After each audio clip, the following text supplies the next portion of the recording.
Welcome back to Cocktails and Classics. I'm Dylan. Joining me, as always, are Ben and Cam. After some catastrophes last week, we're back. Starting spooky season off, we're going to do Mel Brooks' Young Frankenstein. To kick things off and get everybody in the right mood, we're going to go to this week's cocktail, the Frankenstein drink. It comes to us from Cocktails with Class. Very similar name. Should we send a cease and desist? What? Might turn out bad for us. Yeah, I feel like that's a no you type of situation. Hey, Oh, shit, they have they- 0 ratings on their blog page. They So. they sent us an Uno reverse card. We're fucked. Also, copyright 2022. Yeah, they're getting a cease and desist. Okay, they update the copyright every year, probably on their website. It's just automatic. Like it just says copyright current year on the website. Cease your operations now. To make a Frankenstein drink, you're gonna need some vodka, about 2 ounces. You're gonna need 3/4 of an ounce of blue curacao, 1.5 ounces of pineapple juice, and 1.5 ounces of orange juice. You're gonna shake that shit up, and you're gonna pour it into your glass, and it's gonna come out green because Frankenstein is sort of green. Well, Frankenstein's monster, if we want to be accurate to. Oh fuck! Not one of these guys. This kind of reminds me of what was the thing we did for Heather's, the like blue cooler. Yeah. Kind of gives me similar vibes to that. If you want to make yourself a Frankenstein cocktail, hit up the Drizzling Casker links below to get yourself some alcohol delivered directly to your door. And the recipe will be below in the show notes so you can know what you're doing. Check out Young Frankenstein on HBO Max as of recording. And we're going to spoil it. Say, I don't know how much there is. There's a couple factors in making this movie hard to spoil. One, it's from 1974. Yep. Two, it's pretty much the story of Frankenstein. So like, kind of hard to be like, oh hey, here's this crazy thing that happens, Frankenstein. Yeah. Young Frankenstein is a 1974 comedy film directed by Mel Brooks, written by Gene Wilder, Mel Brooks, and Mary Shelley. She didn't actually write the screenplay, but it was inspired by her novel, Frankenstein. Currently sits at an 8 out of 10 on IMDb. It was nominated for 2 Oscars. Best Writing, Screenplay Adapted from Other Material, and Best Sound.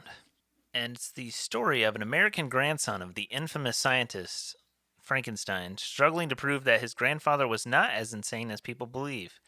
He's invited to Transylvania, where he discovers the process that reanimates a dead body. It stars Gene Wilder, Madeline Kahn, Marty Feldman, Peter Boyle, Cloris Leachman, Terry Garr, Gene Hackman was in there. I'm sure Ben's got some tie-ins to something. Well, I mean, there's a lot. Cloris Leachman, always famously in my heart for playing Malcolm's grandma in Malcolm in the Middle. Yes. Peter Boyle, Raymond's dad. Everybody loves Raymond. When Cam and I were watching, I was like, God, the monster looks so familiar. Who is he? And Cam like looked it up, and he's like, he was in Everybody Loves Raymond. I was like, oh shit, yeah, he was his dad. Yeah. Because he's got the hair piece on and stuff, so he looks a little deformed and different, but like you can tell that it's him. Okay, this one's kind of cool. I'm looking at IMDb here. So in the beginning, when that like doctor says something to Frankenstein, and Frankenstein kind of like freaks out, the young guy. Mm-hmm. He was the voice of Brainy Smurf in the Smurfs. Kind of cool. And then the occasional, you know how it was back in the day. You were just kind of a character actor. You did every sitcom, TV show, drama. You did your episode on MASH? No, because he was in the movie MASH. Oh. What a flex. Oh shit. You thought you were memeing him, but he hit you with the meme. Is the MASH movie any good, Ben? Yeah. It's good. It's It's more true to the novel than the show is. The show's a lot more loose, like using the novel kind of just for the characters and the characterizations. Whereas the movie is a lot more of a true adaptation. I think the show's better, but I also think it's easy to find your footing and be better when you have 30 fucking years worth of shows to do it versus an hour and a half or 2 hour movie. Oh wait, so it's completely different people in the. Yeah, it's not the same cast. Oh. No, Weird. Donald Sutherland plays Hawk. There's one cast member that's the same, and that is Gary Berghoff, who plays Radar. Yep. I hadn't seen this movie. Cam, had you? No, I have not. Ben, I'm sure you've seen this thing like a million times. You've never seen this movie? Never seen it. Wow. Wow. After you like forced us to watch Blazing Saddles, I was expecting this one to be like. One, I still like Blazing Saddles. I like the movie. Whatever, cancel me. Don't care. No. Maybe, but no. No, I've never seen this movie. I just look. I'll say it. We're in year 3. We in year 3 of this thing? This bad boy? This is our third Halloween. Something like that. Yeah, that's right. Yeah, well, yeah. Yeah, that's right. All right, I'm gonna let you boys in on a secret. I don't much care for scary movies. Oh, I don't either. I think they're usually bad. It's not even a quality thing. I just don't really care for them. And I thought, to get kind of ease our way into it, let's start with just kind of a fun Halloween themed movie. And I'd be not fine one with not watching any in October ever. I don't like them either. I don't know. I'm okay with I get it. And I don't fully hate them. They're just not my thing. So when it was like, oh, let's pick a movie to watch, I was like, well, I need to ease my way into some spooky shit. So let's start with something that's not super spooky. Apparently, Hannah told me that her dad loves this movie and would play it all the time. So she was surprised when I had not seen it. I feel like my dad loved this movie. I don't think maybe we did have it on DVD, but I'd never seen it. I think he watched it with my brother, but... What were your expectations going in, Ben? As somebody who likes Mel Brooks, I feel like am I correct assuming that you like Mel Brooks quite a bit? Oh, yeah, that's fair. Okay, I do. All right. I enjoy What were your Mel Brooks expectations going in? To be honest, I was expecting, for what this movie gave us, I was expecting more Mel Brooks, if that makes sense. I was expecting more kind of cutaway, off the cuff, random. Because, you think of Mel Brooks, you think of Blazing Saddles, Spaceballs. You think of those things where it's like the random oddball joke. Yeah. And this movie stayed kind of like on point a lot more than I was expecting a Mel Brooks movie to. Don't get me wrong, there was still the random, like, weird, off the cuff type jokes. Yeah, or the things like the hunch or the hump on the shoulder, It's like hollow. switching. Things like that. To talk about the fact that the creature would have a giant schwanz. That's classic Mel Brooks. I love the putting on the Ritz scene. I knew that scene existed. I've seen that clip a bunch of times, but yeah, this movie's not as Mel Brooksy as you would expect, based off of other things that you might have seen of his. Which maybe that's why it's his highest rated one. It's because it was the most narrative driven, straightforward one. It does kind of go off the rails a little bit towards the end, I will say, when everyone's banging the monster or. I kind of agree with that. I feel like I was expecting a little bit a little bit more like out there, like a little more oddball. But I think I don't know. I think I liked it a little bit more because it kind of stayed on the tracks. Like it was still like there was still plenty of humor and cracking the jokes, but I think I did like that it kind of like stayed kind of with the story and kind of saw it through for the most part. Cam, what did you expect? You'd seen Blazing Saddles. You're a Spaceball boy. Um, what were you like? You were like, is it going to be Spaceballs but Frankenstein, or is it going to be Blazing Saddles but horror? Yeah, I don't know. Yeah, I mean, obviously calling it horror is pretty. I don't know. I don't think it. I mean, it's not intended to be Reaching. very horror. Yeah. It has a spooky theme, but I wouldn't say horror by any means. No, I mean, what was I expecting? It's hard to tell because I was expecting something when I watched Blazing Saddles, and it wasn't really that from having watched like Spaceballs. But then it's just kind of like, well, okay, I don't really know what to expect going in to this, and I guess it was about what I expected. Like I thought the movie was fine. Like it had funny moments. It had a fair amount of funny moments, but it wasn't like back to back jokes or like gags and stuff like that a lot. Like there were some chuckles, but it wasn't like there wasn't anything that I was like a lot of times was like, wow, that's hilarious. You know, I will say the scene of them doing the musical part was funny, but that was probably the funniest part, I think, of the whole movie. Yeah, I like Gene Wilder. I think he's really good. I don't know if his comedy's for me, if I'm being honest with you. After seeing some of his stuff, I don't know if it's for me.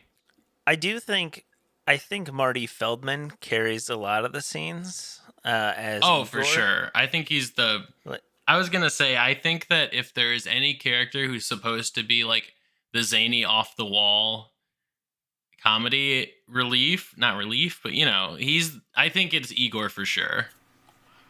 Igor. Yes, Igor.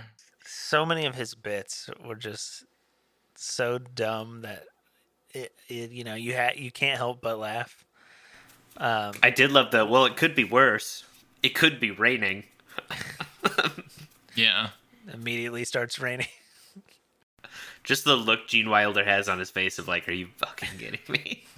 The one I liked was something to do with like his humpback, but then he does like the drum like the Yeah.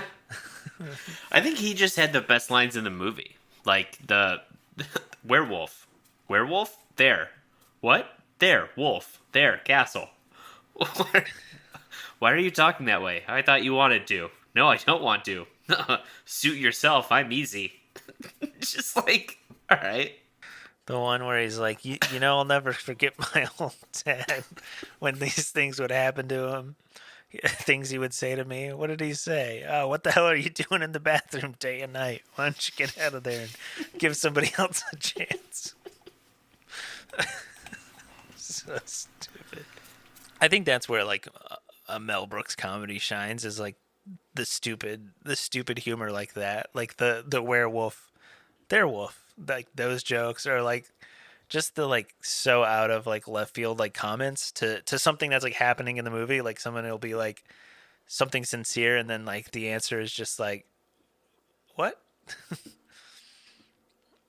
Like I think that's where it shines. Like it just catches you off guard enough to like be like, oh my. The name on the brain was Abby something. Oh, yeah. Abby Normal. I'm almost sure that was the name. I think the thing is, I want more comb the desert jokes in these movies, and I feel like, I don't know, I'm just not getting it. Like in Spaceballs, where he's like, comb the desert. What? Yeah, I said comb the desert, and then it pans to them just like literally going over the desert with these giant combs. It's like, I want that type of joke. I don't know. I feel like I want that humor, and I don't know. It's just not there as much. Seems like. I don't know. They did have You want prop humor. You want Carrot Top. That's not what I said. It's but it's what you said, which is basically like something happens and then in the next scene or like immediately after something else happens and it catches you off guard and it's like, funny. I just feel like it doesn't happen enough. Like I feel like the type of humor he's going for is to try and like surprise you a little bit with what's happening, and it's not like, I don't know. Yeah. I do feel like this one probably has like, I would say probably the lowest like runtime to humor ratio. Yeah, the joke per minute is a bit lower in this one. Or at least maybe the jokes aren't as poignant. The jokes like don't, I guess, like hit as hard, so it just seems less. Yeah. Yeah, I just, after watching Blazing Saddles and this, and I remember watching Willy Wonka once upon a time, I don't know. I don't know if Gene Wilder does it for me. I just, like I said that earlier, and just like reflecting on it more, I don't know. Like, am I crazy? I just feel like I'm not, like people are like, oh, he's so good. He's so funny. Like I watch these movies and I'm like, I don't think it's that funny. Like it's okay, but I don't think Willy Wonka is where you should be gauging your. I'm not just saying that. Your Gene Wilder humor. I'm not just saying that. Maybe you need to see him outside of Mel Brooks, though. Maybe, yeah.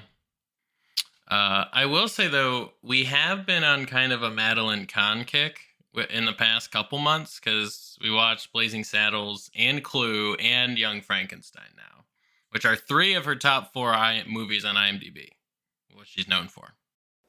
Madeline Kahn is the fiance, right? Yes. Yeah, she's the fiance, and she's Mrs. White in Clue, and she's Lily Von Stoop in Blazing Saddles. Which I didn't realize that, I guess. Maybe you said this earlier, but this movie and Blazing Saddles came out in the same year? Really? Yeah. They're both 1974 releases. Mel Brooks out here just working his ass off. I mean, both of these movies, I imagine, probably didn't take a ton of time to film. I mean, if you look at the IMDb section, it's funny because I did notice this and point this out. In the goof section, the first one on IMDb is that the police inspector's prosthetic arm switches from right to left at a certain part in the movie. And his badge and eye patch also switch sides, meaning that the clip was probably flipped for some reason. But I pointed that out when we watched it. I was like, wait, isn't his prosthetic supposed to be on the other hand? They do that a lot in different... I don't know as much about movies, but they do it a lot in, like, TV. Where that's why I think... I remember reading, like, an interview with someone... And I think it was about, like, one of the MTV shows or some reality show. And they said they asked that, like, the people on the show not wear, like, logos or anything on their shirt unless they're, like, symmetrical, so that they can flip the shot without it being, like, an issue. Yeah, I think it happens a lot, like especially if you're trying to like show people like in like relative to each other. Yeah, because like if somebody's talking facing this direction, like from right to left, you would want the other person to be left to right, so they're like looks like they're talking to each other or whatever. So you could, if you screw up, guess you could always fake it. But anyway, what I was trying to say is that there's a fair amount of goofs in the IMDb section. I just didn't know when you said that, Cam. I didn't know if they were just doing this same gag because they do it with Igor where they're like, "What wasn't your thing on the other side?" That's true. I don't know. I mean, it's interesting because in the section it does say it's incorrectly regarded as a goof, but it has no information about why it was included in the first place. Oh, there is in the trivia section. Okay. It says that Marty Feldman had been shifting the hump back and forth for several days.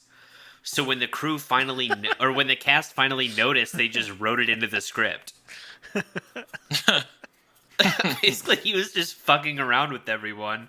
And then they finally were like, wait, what? Just put it into the movie, I guess, to explain why it's happening. So it was a goof, but only in the sense that Marty Feldman was just a fucking see. master meme. He's a meme lord. The original, the OG meme lord.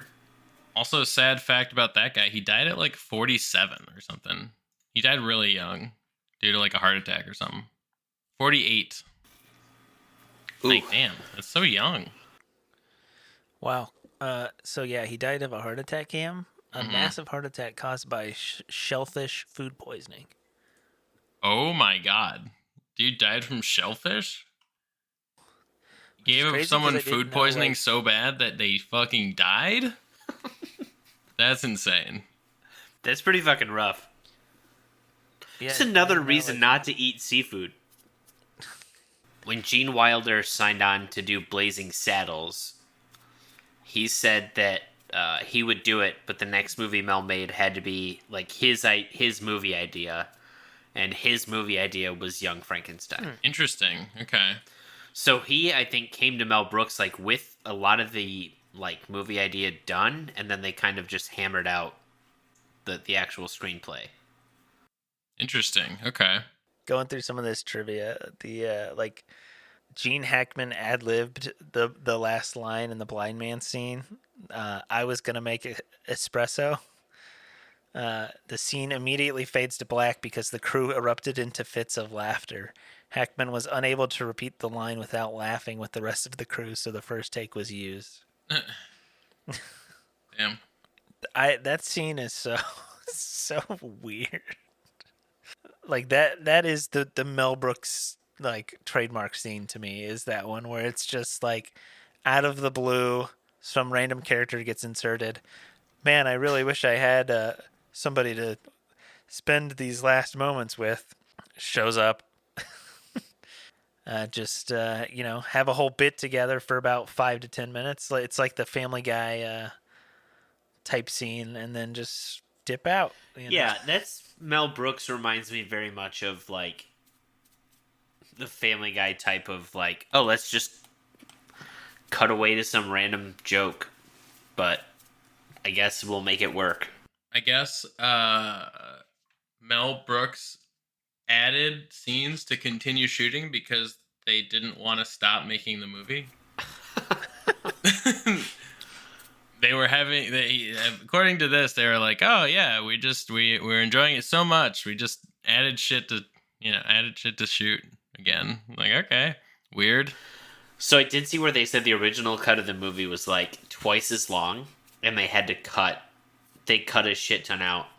They said for every joke that hit, there were like 3 that didn't.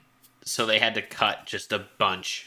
Well, even this one says, where the hell did that go? In a deleted scene, the monster has a bar mitzvah and is referred to as Young Frankenstein. A musical number was also filmed that included the song, quote, I want to be a banker. What? Wow. Sung by the monster? Or? That's all it says. It just included a musical number that said, I want to be a banker. Did you see this that says in 1974, Aerosmith took a break from a long night of recording to see the film? Steven Tyler wrote the band's hit Walk This Way the morning after seeing the movie, inspired by Marty Feldman's first scene, the Walk This Way scene. Okay, I 1% inspired by that, 99% inspired by drugs and alcohol, by copious amounts of cocaine. Yeah, and probably prostitutes and underage prostitutes, most likely. Well, maybe not prostitutes. I don't know, but yeah. I wonder if Marty ever like got a shout out for it. Like, do you think he's like in the liner of like the album? Oh. I would bet not. You think you don't think Steven Tyler's giving out shout outs in the liners? No. Sure, he's giving out other things, but probably not shout outs in the liners. Do tell. What? What has Ben? What did you say? I mean, I like Aerosmith, but Steven Tyler is a known like child abuser. Like, I like their music, but Steven Tyler's a known child abuser. Like, I think it was either him. I think it was either him or David Bowie who. All right, I got the answer for you. One of the more bizarre stories of, quote, rock and roll culture, gross way to put it, by the way. Aerosmith rock star Steven Tyler once adopted a 16-year-old groupie, Julia Holcomb, and they dated for 3 years while he was her guardian. It was November 1973. Holcomb had just turned 16, and Steven Tyler was 25. Wow. So, true. Unfortunately. I will say we also never mentioned that all of the like machinery in the lab was the same one that was in like the original from like the 30s. Wow. Because the guy who did the equipment for Universal was still alive and just had the stuff in his garage. Pretty wild. Like, I wonder if he had it set up or if it was just like stored away in his garage. I don't know. It just says Mel Brooks visited him and found out that he had stored all the equipment in his garage. So Mel Brooks made an agreement to rent the equipment, and then he gave the guy a screen credit that he never received for the original films. Wow. None of us had seen this film, surprisingly. So you're going to get a full Goob squad. All three of us are going to give you some fresh ratings. Cam, kick us off. Let us know what you thought. Sure. Yeah, like I said, I thought this was all right. It was funny in parts, but not my favorite movie. Although, as Ben said earlier, I would prefer watching this to most scary movies. I mean, I think that speaks more to how much I don't like scary movies. Not in a sense that like I'm scared by them too much, but more so in a sense that like I don't know. They don't have any appeal to me personally, unless they're also good movies. But this one was decent. It was a fun, lighthearted movie. I'll give it I don't know. Let's give it a 6 out of 10. Let's go with the 7. You know, I think it was funny. I was cracking up. I was never like, you know, like dying of laughter, but it has a lot of great little like quips and bits that are going to make you chuckle. There's a lot of moments where I was like, really? Which, you know, I like doing that, like being caught off guard. I think it's it's kind of cheesy, corny movie. Like, I feel like you're not necessarily going to come in here and be blown away. But I think it's a solid time. It's only, like an hour and 40 minutes? I think it's a solid, like, hour 40. Especially if you're just trying to get in the mood for the spooky season. I'd recommend it. Yeah, I'd agree with that. I think I was right at about I was like 6-7 in that area. I enjoy the fact that this. I guess when I think about it, like you think about the way comedies, like Scary Movie, like the first one that kind of played off of like Scream and other like horror genre tropes. This movie did that with universal horror movies of like the early 30s and 40s, and it took that and made a mockery of it in a comedy that became like a giant genre of comedy for a decade. I appreciate the way that they filmed it, that they made it feel like an old black and white Universal. I thought that was a really cool way of doing it, almost making it feel like it was supposed to be like the next in the series. I like Gene Wilder. I like the dry. It's weird. He almost plays the straight man, but also not the straight man. Like, he balances that really interestingly to me, and I think that's one of the reasons I really like it. But I do appreciate that this kind of felt like Mel Brooks reined in. So, like, it was Mel Brooks in a sense, but at the same time it was like, okay, we're not going to do a bunch of, like, just completely cutaway jokes or, you know, these things that don't really make sense. We're going to try to keep it a little bit more in line with what's actually going on in the movie.